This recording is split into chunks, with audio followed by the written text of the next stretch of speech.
शुभमन गिल भारतीय टीम के सुपरस्टार बल्लेबाज, सुपरस्टार इन मेकिंग भी अब नहीं कहूंगा क्योंकि जिस तरीके से फैन फॉलोइंग है, जितने लोग उनको चाहते हैं तो सुपरस्टार ही कहा जाएगा। प्रिंस ऑफ इंडियन क्रिकेट भी कहा जाता है। एंड बहुत सारे लोगों के मुंह से आपने सुना होगा कि विराट कोहली के बाद या रोहित शर्मा के बाद भारतीय क्रिकेट का अगर कोई और सितारा आया है तो वो शुभमन गिल है। शुरुआत बड़ी अच्छी की शुभमन गिल ने, ओडीआई फॉर्मेट में रनों का अंबार लगा दिया। टेस्ट मैचेस में भी इंडिया में जो मैचेस हुए उसमें रनों का अंबार लगाया। लेकिन एक क्रिकेटर की लाइफ में आता है, कई बार आप देखोगे कि ऊपर नीचे आपका ग्राफ चलता है।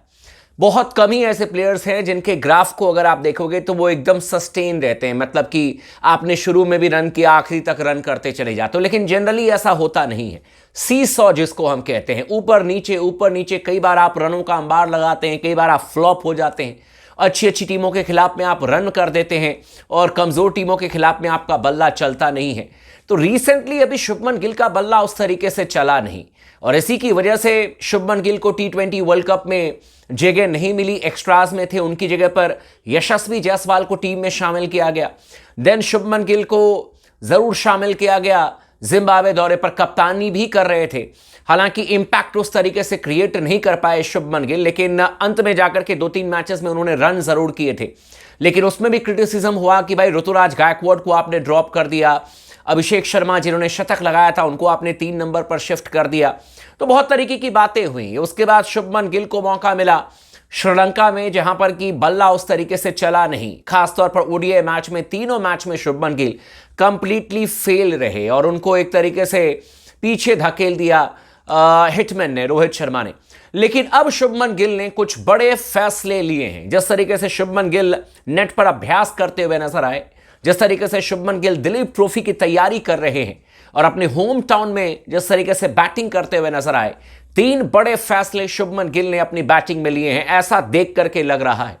और ये कौन से 3 बड़े फैसले हैं और किस तरीके से गेंदबाजों में खलबली मच चुकी है, ये मैं डिटेल में आपको समझाऊंगा।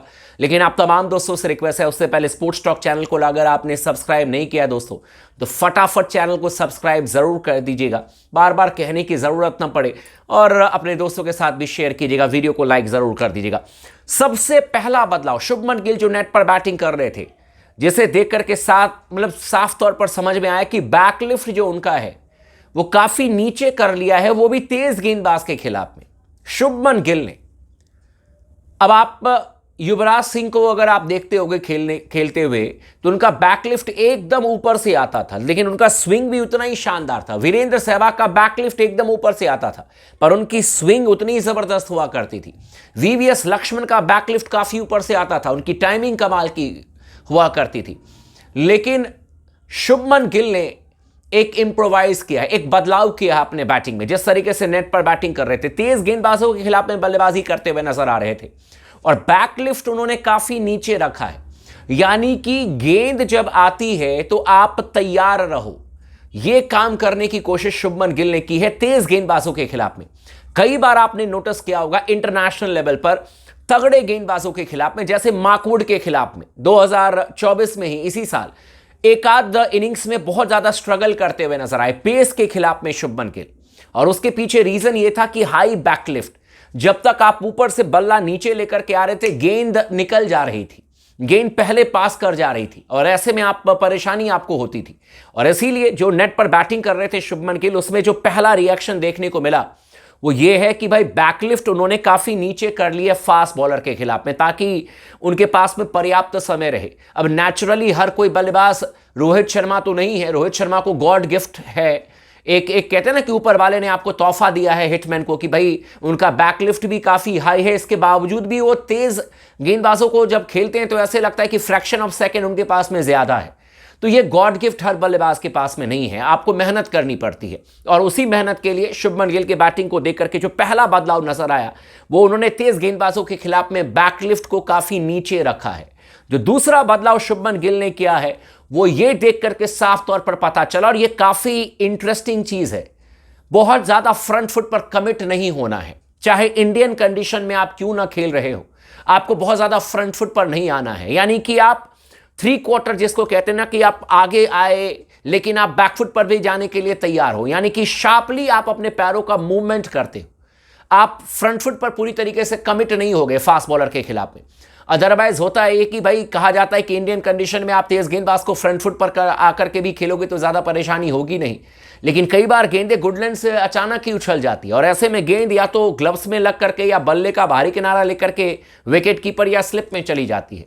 तो जिस तरीके से शुभमन गिल ठोस विकेट पर बैटिंग कर रहे थे, बहुत ज्यादा फ्रंट फुट पर कमिट करते हुए नजर नहीं आ रहे थे, हल्का सा पैर निकाल रहे थे। और मॉडर्न क्रिकेट में काफी जरूरी है, आप अपने पैरों का मूवमेंट बहुत कम करते हैं लेकिन समझ करके करते हैं कि यार कितना पैर आगे लेकर के जाना है, कितने समय में आपको फिर बैकफुट पर आना है, क्योंकि आपका अपना बॉडी वेट भी ट्रांसफर करना पड़ता है। कई बार आप फ्रंट फुट पर आ जाते हैं, बॉडी वेट आप बैकफुट पर नहीं ट्रांसफर कर पाते हैं, पुल मारने के लिए जाते हैं, गेंद डीप मिड विकेट पर जाती नहीं है, शॉर्ट मिड विकेट पर आप कैच पकड़े जाते हैं, और ये शुभमन गिल के साथ में कई बार हुआ है। तो बहुत ज्यादा फ्रंट फुट पर कमिट नहीं करना है फास्ट बॉलर के खिलाफ में, ये भी एक बदलाव उनकी बल्लेबाजी में देखने को मिली है। और तीसरी सबसे इंटरेस्टिंग चीज जो शुभमन गिल ने अपने बल्लेबाजी में बदलाव किया है, और इसकी जरूरत भी थी और यह सभी बल्लेबाजों के लिए काफी महत्वपूर्ण है, फोकस्ड ऑन टाइमिंग नॉट पार। यह साफ तौर पर नजर आया शुभमन गिल के बल्लेबाजी में, जिस तरीके से वन हैंड प्रैक्टिस कर रहे थे। और जनरली आप किसी भी कोच से अगर बात करेंगे आपको समझ में आ जाएगा, बहुत टेक्निकल चीज है। जब आप टाइमिंग पर काम करते हैं तो आप जनरली गेंद को एक हाथ से लेकर के बल्ले को एक हाथ से लेकर के गेंद को आप नॉक करने की कोशिश करते हैं, और वो भी लेफ्ट हैंड से। उससे होता क्या कि टाइमिंग आपकी बड़ी शानदार हो जाती है। जितनी ताकत आपके बाएं हाथ में होती है दाहिने हाथ के बल्लेबाज के लिए, उतनी शानदार टाइमिंग होती है। और वो करते हुए शुभमन गिल नजर आए। साफ तौर पर जब बैटिंग कर रहे थे तो नजर आ रहा था कि टाइमिंग पर फोकस कर रहे हैं, ना कि ताकत लगाने की कोशिश कर रहे हैं। अब टाइमिंग जैसे वीवीएस लक्ष्मण की हुआ करती थी, खटैक 4 रन, लगता नहीं था कि इतनी तेज रफ्तार से गेंद जाएगी, वही काम करते हुए नजर आ रहे थे आपके शुभमन गिल भी। तेज गेंदबाजों के खिलाफ में फ्रंट फुट पर जाकर के टाइम करना, बैक फुट पर जाकर के पंच करना, और ये काफी महत्वपूर्ण है उनके लिए। और ये तीनों जो बदलाव शुभमन गिल ने किया है, ये इनके करियर के लिए काफी महत्वपूर्ण है। और मुझे लगता है कि गौतम गंभीर का भी रोल इसमें काफी इंपॉर्टेंट होने वाला है। राहुल द्रविड़ ने भी इन पर काम किया है, ऑब्वियस सी बात है अब गौतम गंभीर को उसी चीज को आगे लेकर के जाना है, क्योंकि ये तीनों बदलाव भारतीय टीम के लिए बहुत महत्वपूर्ण है। जब आप ऑस्ट्रेलिया में, इंग्लैंड में, साउथ अफ्रीका में, न्यूजीलैंड में खेलने के लिए जाओगे, सेना कंट्री में, इस तीनों चीजों को अगर आप ठीक तरीके से तालमेल नहीं बिठा पाए तो आप एक यूजलेस बैट्समैन बन जाते हो।